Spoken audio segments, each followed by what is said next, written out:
मैं हूं अंकुर और आप देख रहे हैं सत्यहिंदी.com। हमें खुशी इस बात की है कि आप हमारे सभी प्रोग्राम्स को पसंद कर रहे हैं और आपसे हमारा रिश्ता मजबूत हुआ है।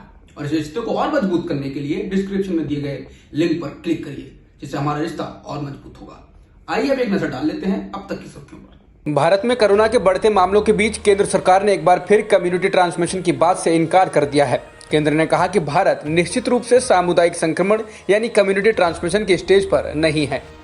महाराष्ट्र के जलगांव स्थित सिविल अस्पताल की एक घटना रोंगटे खड़े कर देने वाली है। बेहद परेशान करने वाले घटनाक्रम में महाराष्ट्र में कोरोना इलाज के लिए अस्पताल में भर्ती एक बुजुर्ग महिला की सड़ी गली लाश 8 दिनों के बाद टॉयलेट से निकाली गई। ये कहानी उस परिवार की है जिसकी एक और महिला की मौत आईसीयू का इंतजार करते करते हो गई। इंडियन एक्सप्रेस ने खबर में कहा है कि महाराष्ट्र के जलगांव में 82 साल की बुजुर्ग महिला मालती नेहटे को 2 जून को सिविल अस्पताल में दाखिल कराया गया था। अस्पताल ने दावा किया कि यह बुजुर्ग महिला खुद ब खुद अस्पताल से चली गई। राजस्थान के मुख्यमंत्री अशोक गहलोत ने कहा कि उनकी सरकार को गिराने के लिए बीजेपी कांग्रेस विधायकों को करोड़ों अरबों रुपए का ऑफर दे रही है। गहलोत ने कहा कि सरकार गिराने का जो खेल मध्य प्रदेश में खेला गया वही राजस्थान में भी खेला जा रहा है। प्रधानमंत्री मोदी ने गुरुवार को इंडियन चैम्बर ऑफ कॉमर्स यानी आईसीसी के 95वें वार्षिक सत्र के उद्घाटन को वीडियो कॉन्फ्रेंसिंग के जरिए संबोधित किया। इस दौरान उन्होंने कहा कि कोरोना वायरस से पूरी दुनिया लड़ रही है, भारत भी लड़ रहा है, लेकिन भारत के सामने बाढ़ और तूफान जैसे अन्य तरह के संकट भी निरंतर खड़े हो रहे हैं। उन्होंने कहा कभी कभी समय भी हमें परखता है, हमारी परीक्षा लेता है। इसके अलावा पीएम मोदी ने कहा कि इस आपदा को अवसर में परिवर्तित करना है, इसे हमें देश का बहुत बड़ा टर्निंग पॉइंट भी बनाना है। नेपाल के प्रधानमंत्री केपी शर्मा ओली ने सीमा विवाद के बीच अब उत्तर प्रदेश के मुख्यमंत्री योगी आदित्यनाथ पर निशाना साधा है।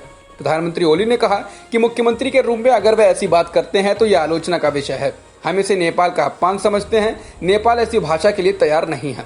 मैं योगी जी को याद दिलाना चाहूंगा कि हम इससे खुश नहीं हैं। बता दें, योगी आदित्यनाथ ने कहा था कि नेपाल को अपने देश की राजनीतिक सीमाएं तय करने से पहले परिणामों के बारे में भी सोच लेना चाहिए। उन्हें यह भी याद करना चाहिए कि तिब्बत का क्या हश्र हुआ।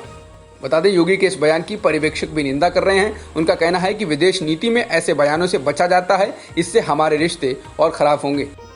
देश में बीते 24 घंटों में 9,996 पॉजिटिव केस आए हैं और 357 लोगों की मौत हुई है। इसके बाद देश में कुल संक्रमितों की संख्या 2,86,579 हो गई है, जबकि कुल मरने वालों की संख्या 8,000 को पार कर चुकी है। वहीं करीब 1,41,000 मरीज ठीक हो चुके हैं। फिलहाल 1,37,000 संक्रमित हैं।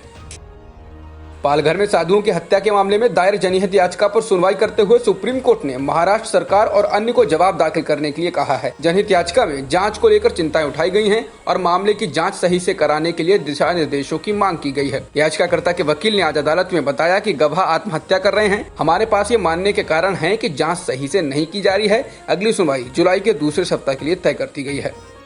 ऐसे समय में जब अंतर्राष्ट्रीय बाजार में कच्चे तेल की कीमत बुरी तरह गिरी है, भारत में पेट्रोलियम उत्पादों की कीमतों में लगातार 5वीं बार बढ़ोतरी हुई है।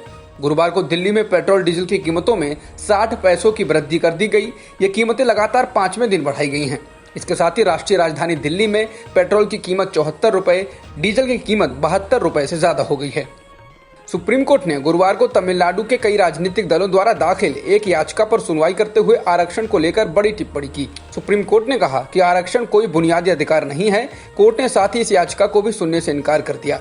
तमिलनाडु के डीएमके, सीपीआई, एआईएडीएमके समेत कई पार्टियों ने सुप्रीम कोर्ट में नीट के तहत मेडिकल कॉलेज में सीटों को लेकर तमिलनाडु में 50% ओबीसी आरक्षण के मामले पर याचिका दायर की थी।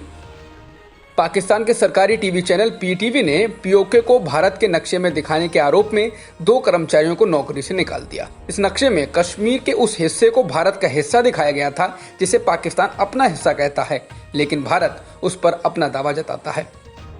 जॉन्स हॉपकिंस यूनिवर्सिटी के मुताबिक दुनिया भर में संक्रमितों की संख्या 73,97,349 हो गई है, जबकि मरने वालों का आंकड़ा 4,17,000 से ज्यादा है। इसके अलावा करीब 38 लाख लोग ठीक हो चुके हैं।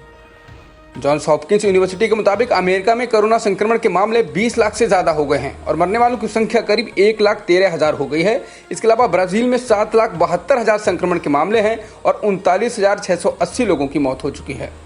ऑस्ट्रेलियाई पीएम स्कॉट मॉरिसन ने चीन को लेकर कहा कि वो चीन की धमकियों से नहीं डरते हैं और धमकी दिए जाने के बाद भी वे अपने मूल्यों का सौदा नहीं करेंगे। दरअसल ऑस्ट्रेलिया ने कोरोना वायरस की उत्पत्ति को लेकर स्वतंत्र अंतर्राष्ट्रीय जांच करने की मांग की थी, जिसके बाद से ही चीन लगातार ऑस्ट्रेलिया की अर्थव्यवस्था को व्यापार नीति के तहत कमजोर बनाने में लगा हुआ है। अब तक की खबरों में इतना ही। बाकी खबरों के लिए बने रहिए सत्य हिंदी.com के साथ।